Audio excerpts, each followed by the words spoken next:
Hello everyone and welcome back to the channel. तो guys हम फिर से आपके लिए लेके आए हैं एक नया session for your UPSC CSAT comprehension practice and this is part 7 of your practice passages and we will keep on continuing such sessions for your for your help up till the exam date. So these sessions are going to be very helpful. तो guys in sessions को like करना ना भूलें, share subscribe करना ना भूलें अगर आप यहाँ पे फर्स्ट टाइम है। और अगर आपको पीडीएफ चाहिए इन सेशंस का, you can join our Telegram channel, the link has been given in the description of the video. तो चलो गाइज शुरू करते हैं, but before we go any further I have the best thing available for you. Now, if you are starting out for your CSAT preparation, this comprehensive guidebook is definitely going to be a game changer for your preparation. ये ई book, इसमें सब कुछ आपको मिलेगा CSAT के subjects के बारे में, ranging from syllabus to strategy to sources for all the subjects that there are, maths, reasoning, English, and you can find out everything from this ebook. Now the best part is this ebook is free of cost, zero cost, and the link for this ebook is given in the description of the video. Go download this ebook and get benefited from it. तो चलो guys शुरू करते हैं आज का अपना passage session. और पहले हम जो मैंने पिछले लास्ट वीक आपको मैंने जो होमवर्क पैसेज दिया था, पहले उसका आंसर मैं आपको बताऊंगा और फिर उसके बाद हम आगे आज के सेशंस करेंगे। सो हमें इसमें इन्फ्लुएंस ढूंढना था और पैसेज कुछ ऐसे था। In a study scientists compared the microbiomes of poorly nourished and well nourished infants and young children. Gut microbes were isolated from fecal samples of malnourished and healthy children. The microbiome was immature and less diverse in malnourished children compared to the better developed mature microbiome found in healthy children of the same age. Now, according to some studies, the chemical composition of mother's milk has shown the presence of modified sugar, which is cellulated oligosaccharides. Now, this is not utilized by the baby for its own nutrition. However, the bacteria constituting the infant's microbiome thrive on this sugar, which serves as their food. So ये oligosaccharides जो होते हैं, these act as the as food for the microbiome of the kids. If they have this sugar, this modified sugar, the microbiome will develop and it will be better mature and it will be better developed over the period of time, and the baby will get more nourished. So malnourished mothers have low levels. अब यहाँ important बात की कि malnourished mothers जो होती हैं, they have low levels of this sugar in their milk. Consequently, the microbiomes of their infants fail to mature. That in turn leads to malnourished babies. तो ये उसने रीज़न बताया कि majority of the malnourished babies are due to malnourished mothers because उनके दूध में वो sugar नहीं होता जो उनके माइक्रोबायोम को मेच्योर कर पाए। तो क्या इन्फ्लुएंस था इसमें गाइस? आपके ऑप्शन थे, if malnourished condition in children is caused by gut bacteria it cannot be treated. ये देखो एक्सट्रीम ऑप्शन है कि इसको ठीक कर ही नहीं सकते हम, ठीक है? नहीं, the guts of malnourished baby should be inoculated with mature microbiomes, कि उनमें इंजेक्शन लगा के माइक्रोबायोम्स डाल दे, मच्योर माइक्रोबायोम्स इंजेक्शन लगा के पेट में डाल दे। नहीं गई, इट्स अ नेचुरल प्रोसेस, उनको ग्रो करने देना होता है। ये नहीं कि आप इंजेक्शन डाल डाल के उनको माइक्रोबायोम्स डाल रहे हो। तो I don't think this is relevant. Third, babies of malnourished mother should be fed with dairy milk fortified with cellulated oligosaccharides instead of mother's milk. कि अगर malnourished mothers के जो दूध है अगर उसमें उस नहीं है तो उनको हमें ऐसा दूध देना चाहिए जिसमें ये oligosaccharides आपको fortified हो, मतलब उनमें डाले गए हों, राइट? जिसको हम बोलते हैं न्यूट्रिशियस, मतलब जो कंपोनेंट ऑफ द मिल्क है वो उसमें ऐड कर दिया जाता है, तब it becomes a better option. तो good. And research on benign effects of gut bacteria on nutrition has policy implications के जो अफेक्ट्स हैं गट बैक्टीरिया के, ठीक है, उसके बिनाइन जो इफेक्ट्स हैं, अब बिनाइन इफेक्ट्स की यहाँ बात नहीं हो रही या उसके, और उसकी पॉलिसी इम्प्लीकेशन है कि उससे पॉलिसी डेवलप कर लो, ऐसा कहीं पर मेंशन नहीं है. So I think the right inferences के उनको हमें ऐसा दूध देना चाहिए उन बच्चों को जो मालनरिश्ड हैं, जिनकी मदर भी मालनरिश्ड होती हैं, ठीक है, उनको ऐसा दूध देना चाहिए जिनमें ऑलरेडी वो सेल्युलेटेड ओलिगोसैकेराइड्स डाले गए हों ताकि बच्चे की जो माइक्रोबायोम्स है वो अच्छे से डेवलप कर जाए. सो option she was the right answer for this. चलो गाइस आगे बढ़ते हैं, आज के पैसेज शुरू करते हैं. तो फर्स्ट हमें क्या ढूंढना है? Crucial message conveyed by the passage, कि क्या मैसेज दिया है इस पैसेज में. तो पढ़ते हैं. Along with sustainable lifestyles climate justice is regarded as a significant principle in environmental parlance. तो क्या कह रहे हैं कि सस्टेनेबल लाइफस्टाइल्स के साथ साथ क्लाइमेट जस्टिस जो है it is regarded as significant principle in environmental parlance. Parlance मतलब गिव एंड टेक, जो उसको जस्टिस बोलते हैं कि भाई जितना हम कर रहे हैं हम उतना ही उसमें इनपुट भी दें और जितना हम कम पॉल्यूशन कर रहे हैं उतना ही हमारा आउट हमारे इनपुट भी हमारे पोल्यूशन में उतना ही कम होना चाहिए. सो सस्टेनेबल लाइफस्टाइल तो है ही, लेकिन क्लाइमेट जस्टिस भी एक चीज़ है. Now, both the principles have bearings on political and economic choices of the nation. कि दोनों के ही पॉलिटिकल और इकोनॉमिक चॉइसेस पे इम्पैक्ट पड़ता है. So far in our climate change summits और compacts both the principals have eluded consensus among nations. और अब तक भी जितने भी सीओपी हुई है, क्लाइमेट चेंज समिट जिसको COP28 COP27 बोल रहा है, ये दोनों ही प्रिंसिपल मतलब लाइफस्टाइल, सस्टेनेबल लाइफस्टाइल और climate justice have alluded the consensus. मतलब लोग इस पे ध्यान ही नहीं दे रहे, मतलब लोग इस पे जस्ट कंसेंसस रीच नहीं कर पा रहे, जस्ट डिसीजन नहीं ले पा रहे. मतलब justice in the judicial sense is well defined. Justice जो लीगल सेंस में वो तो वेल डिफाइंड होता है. However in the context of climate change it has scientific as well as socio political connotations. लेकिन क्लाइमेट चेंज जो climate justice की जब बात कर रहे हैं तो उसमें साइंटिफिक और सोशियो पॉलिटिकल कॉनोटेशंस आ जाती हैं. The crucial question in the next few years will be how resources, technologies and regulations are used to support the victims of climate change. कि अब ये देखने वाली बात होगी कि आने वाले सालों में कैसे resources को, technologies को, regulations को यूज़ किया जाएगा for the victims of climate change. Now, justice in climate is not confined to the actions relating to mitigation, but includes the wider notion of support for adaptation. कि उसमें सिर्फ mitigation की बात नहीं है, उसमें support for adaptation भी justice climate का हिस्सा है. to climate change and compensation भी उनको मिलना चाहिए by these natural numbers for loss and damage. मतलब क्या कह रहा है कि देखो यार, आपको climate justice का मतलब है कि जिन कंट्रीज़ ने कम पॉल्यूशन में कंट्रीब्यूट किया है उनको ज़्यादा कंट्रीब्यूट क्यों करना पड़ रहा है, अपने पार्ट से ज़्यादा कंट्रीब्यूट क्यों करना पड़े उनको. जब क्लाइमेट मिटिगेशन या अडेप्टेशन की बात है तो उनको फेयर नंबर मिलना चाहिए, और उसी को क्लाइमेट जस्टिस बोल रहा है. जिसको जितना इम्पैक्ट हुआ है उसको उतना ही जस्टिस भी मिलना चाहिए. तो जैसे किसान है मान लो, अब उनको सबसे ज़्यादा इम्पैक्ट होता है क्लाइमेट चेंज का, क्योंकि खेती वो कर रहे हैं, ज़मीन से वो रिलेटेड हैं, बारिश, पानी, धूप, सूखा, गीला, बाढ़ सब कुछ उन पर आता है, राइट. सो उनको क्या जस्टिस मिलना चाहिए, ये उसकी बात कर रहे हैं वहाँ पर. तो क्या मैसेज दिया उसने, ऑप्शन पढ़ते हैं. Climate justice should be ingrained in detail in the rules of all new climate compacts या एग्रीमेंट्स. कि it should be ingrained in detail, कि डिटेल में होना चाहिए climate justice in the new climate compact agreements. ठीक है, fair है. Environmental resources are unevenly distributed and exploited across the globe. ये मैसेज दे रहा है वो, नहीं मैसेज तो इसलिए नहीं दे रहा कि मतलब रिसोर्सेज को अनजस्टली उनको यूज़ किया जा रहा है. there is an impending issue of dealing with a huge number of climate change victims and climate refugees. Yes, ये उसने कहा है कि climate change refugees जो हैं उसका बहुत बड़ा नंबर है जिसको अब ध्यान देना चाहिए. And last, climate change in all its connotations is mostly due to developed countries and therefore their share of burden should be more. Fair है गाइस. देखो ऑप्शन ए भी सही था, ऑप्शन डी भी सही था, लेकिन जो पूरे पैसेज का जो मैसेज है वो किसके ऊपर है, it's about climate justice. So I think option C is the correct answer कि there is an impending issue of dealing with the huge number of climate change victims और क्लाइमेट रेफ्यूजीज.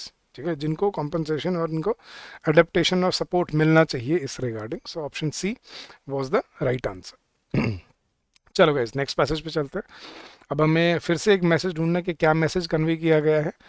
और ये guys 2023 के ही passages हैं, जो पिछले साल paper आए थे तो उसी के ही पैसेजेस हम यहाँ डिस्कस कर रहे हैं कुछ कुछ. ठीक है, तो ध्यान से करना इनको, दे विल हेल्प यू. चलो गाइस आगे देखते हैं. Sourcing food from non agricultural lands. ठीक है, जहाँ पे मतलब एग्रीकल्चर नहीं होता उन लैंड से फूड मतलब प्रोड्यूस करना, जैसे uncultivated system such as forests, wetlands and pastures et cetera, इनकी बात कर रहा है वो. कि sourcing food from non agricultural lands in addition to agricultural lands enables a systematic approach to food consumption. को क्या करें कि भाई सिर्फ एग्रीकल्चर लैंड से नहीं, नॉन एग्रीकल्चर लैंड से भी जब आप फूड को सोर्स करोगे, फूड मतलब लोगे, तो it enables a systematic approach to food consumption. उससे एक सिस्टमैटिक अप्रोच बनती है फूड कंजम्पशन की. क्या it allows rural and tribal communities to sustain themselves, कि भाई जो ट्राइबल और रूरल कम्युनिटीज़ है वो अपने आप को सस्टेन कर पाते हैं फॉर द होल ईयर, पूरे साल के लिए. And steer clear of natural disasters and season induced shortfalls of agricultural food, कि जो पूरे साल भर उनको उनसे खेती मिलती है, उनको पैसा मिल जाता है, उनको बेच सकते हैं. और नेचुरल डिजास्टर्स जो होते हैं, सूखा पड़ गया, बारिश ज़्यादा आ गई, उससे वो बच जाते हैं, क्योंकि ये फॉरेस्ट में या वेटलैंड्स में ये प्रॉब्लम्स नहीं आती. तो एग्रीकल्चरल फूड के अलावा वो नेचुरल जो फॉरेस्ट फूड है उसको भी यूज़ कर सकते हैं अपनी अर्निंग्स के लिए. Since the productivity of trees is often more resilient to adverse weather conditions than annual crops. वो क्या सही बात बोल रहा है कि भैया ट्रीज ज़्यादा अडेप्ट कर सकते हैं, ज़्यादा स्ट्रॉन्ग होते हैं as compare to agricultural crops. with respect to your natural disasters. Forest foods often provide a safety net, वो फॉरेस्ट फूड जो है वो एक सेफ्टी नेट प्रोवाइड कर देता है, मतलब उनकी मुश्किलों को ढक लेता है, कवर कर लेता है during periods of food shortages. जब खाना कम हो जाए, बिक्री कम हो जाए, तो उस टाइम पे फॉरेस्ट फूड है वो जो हेल्प करता है। Caused by crop failure, forest foods ना, वो क्या कह रहे हैं कि forest foods often provide a safety net during periods of food shortages caused by crop failure. Forest foods also make important contributions during seasonal crop production gaps, कि जो दो सीजनल जो क्रॉप्स होती हैं, रबी और खरीफ, उनके बीच में जो गैप होता है उस टाइम पे वो क्या करे किसान, उस टाइम पे फॉरेस्ट फूड को वो बेच सकता है, जिससे वो अपनी प्रोडक्शन बढ़ा सकता है, अपनी अर्निंग बढ़ा सकता है। तो उसने सही मैसेज दिया कि फॉरेस्ट फूड बहुत इंपॉर्टेंट एस्पेक्ट है along with agricultural production of the food. तो अब ऑप्शन पढ़ते हैं, क्या मैसेज दिया उसने। Food yielding trees should replace other trees in rural and tribal communities and owned lands, के फूड yielding trees पैदा करना शुरू कर दो, वो फिर वही मोनोक्रॉपिंग वाली चीज़ होगी वो, तो that doesn't make any sense. Next, food security cannot be ensured in India without the presence of conventional agriculture, ये नहीं कह रहा वो कि conventional agriculture के बिना फूड सिक्योरिटी नहीं कर सकते हम, एक गलत ही ऑप्शन दिया, बिल्कुल ही irrelevant है। Wastelands and degraded areas in India should be converted into agroforestry systems to help the poor. Yes, and agro ecosystem should be developed in addition to or along with conventional agriculture. नहीं, देखो ये गलत हो जाता है कि Westland को या डिग्रेडेड एरियाज को कन्वर्ट कर दो एग्रो फॉरेस्ट्री में, फिर तो वही चीज़ होगी, वो फॉरेस्ट लैंड बन गई, सॉरी एग्रीकल्चर लैंड बन गई। वो तो क्या कह रहा है कि एग्रो इकोसिस्टम जो है, मतलब फॉरेस्ट, वेटलैंड्स, पास्चर जो है, इनको डेवलप करना चाहिए इन एडिशन और अलॉन्ग विद कन्वेंशनल एग्रीकल्चर, दोनों को साथ साथ करना चाहिए, क्योंकि दोनों ही इंपॉर्टेंट होते हैं एक किसान के लिए। So option D was the correct answer है। ठीक है, चलो गाइस नेक्स्ट पैसेज पे चलते हैं। हमें फिर से एक मैसेज ढूंढना था, तो आज तो सारे ही क्रूशियल मैसेज वाले हमने पैसेज किए हैं, तो पढ़ते हैं guys. While awareness on use or misuse or abuse of antibiotics is common knowledge, as is the impact of dosing poultry with antibiotics. तो क्या कर रहा है कि भाई मिसयूज या you know irregulated unregulated use of antibiotics की बात कर रहा है, जो दवाइयाँ डालते हैं ना, कि एंटीबायोटिक्स पंप कर देते हैं, पोल्ट्री में डालते हैं उनका साइज बढ़ाने के लिए। तो वाइल अवेयरनेस ऑन यूज और misuse and abuse of antibiotics is common knowledge, as is the impact of dosing poultry with antibiotics, the environmental impacts of antibiotics manufacturing companies not treating their waste, कि अपने waste को treat जब वो नहीं करते हैं, has scarcely been discussed at any length और seriousness thus far, कि भैया एंटीबायोटिक्स के गलत जो इम्पैक्ट है और जो पोल्ट्री पे जो इम्पैक्ट है वो तो डिस्कस करते हैं हम, लेकिन जो उन फैक्ट्री से जो वेस्ट निकलता है उसको ट्रीट ना करना या उसको हम डिस्कस नहीं कर पाए हैं आज तक प्रॉपर तरीके से। Pollution from these antibiotic factories is fuelling the rise of drug resistant infections, वो ऐसी इनसे जो पोल्यूशन निकलता है, इनसे जो खराब पानी निकलता है या खराब जो इनका वेस्ट होता है, उससे जो क्या चीज़ बढ़ रही है, उससे ड्रग रेजिस्टेंट इन्फेक्शंस बढ़ रहे हैं वर्ल्ड में या कंट्री में, जिस पे हमें ध्यान देना चाहिए।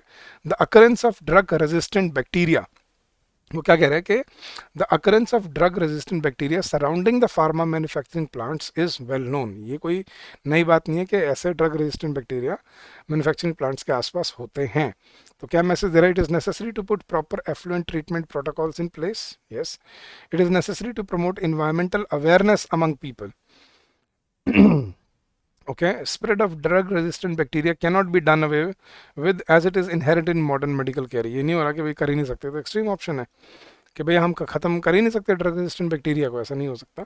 Pharma manufacturing company should be set up in remote rural areas away from crowded towns and cities, क्या ये सॉल्यूशन है उसका, ये मैसेज है? नहीं, ऑप्शन ए और बी में बनता था। अब देखते हैं ध्यान से, it is necessary to put proper effluent treatment protocols in place, कि भाई जो पानी का जो वेस्ट निकलता है उनके आसपास से, उसमें प्रॉपर प्रोटोकॉल्स होने चाहिए। दूसरा, it is necessary to promote environmental awareness among people, के लोगों को एनवायरमेंटल अवेयरनेस के बारे में जागरूक करना ज़रूरी होता है। तो आई थिंक देखो गाइज, यहाँ पे एफ्लुएंट ट्रीटमेंट प्रोटोकॉल्स ज़रूर होने चाहिए और उसी पे ही आपको काम करना चाहिए। लेकिन गाइज सिर्फ एफ्लुएंट सिर्फ क्या होता है, सिर्फ पानी से जो बहता है, तो उसने कहीं पे स्पेसिफिकली यहाँ पानी की बात नहीं की है कि पानी में ऐसा होना चाहिए। उसमें यहाँ पे वो क्या करेंगे, जो भी उसमें से वेस्ट निकलता है वो आसपास के एरिया को इम्पैक्ट करता है। So I think the right answer is it is necessary to promote environmental awareness. वो यही करें कि हमने अभी तक तक, it has scarcely been discussed at any length और सीरियसनेस दस फार। तो इसका मतलब we should know about environment के वो कैसे ख़राब हो रहा है और उसमें क्या क्या चीज़ों का हमें ध्यान रखना चाहिए। तो option B I think is the right answer है। तो ये थे गाइज आपके आज के पैसेज। अब ये है आपका होमवर्क पैसेज। अब इसका आंसर आपने मुझे इस वीडियो के कमेंट सेक्शन में देना है, ठीक है। और इसमें भी आपको एक मैसेज ही ढूंढना था। तो I read the passage to you and the options and then you have to give me the answer. इसका आंसर मैं आपको कल वाले सेशन में डिस्कस करूंगा आपके साथ। तो पढ़ता हूँ पहले पैसेज आपके लिए। The paradox of choice is illustrated by the story of Buridan's ass. Jean Buridan, the 14th century philosopher, wrote about free will and inability to choose due to numerous choices and uncertainties. In the story, a donkey stands between two equally appealing stacks of hay. Unable to decide which to eat, it starves to death. Changes in technology and innovations such as smartphones and tablets only exacerbate our glut of choices. Constant connectivity and overconsumption of real-time data and social media can leave little room for self-reflection and rest, making decisions more difficult. Life is about choices. Many people are overwhelmed with attractive life choices, yet find themselves unhappy and anxious. सही बात है, बड़ी अच्छी बात है इसने।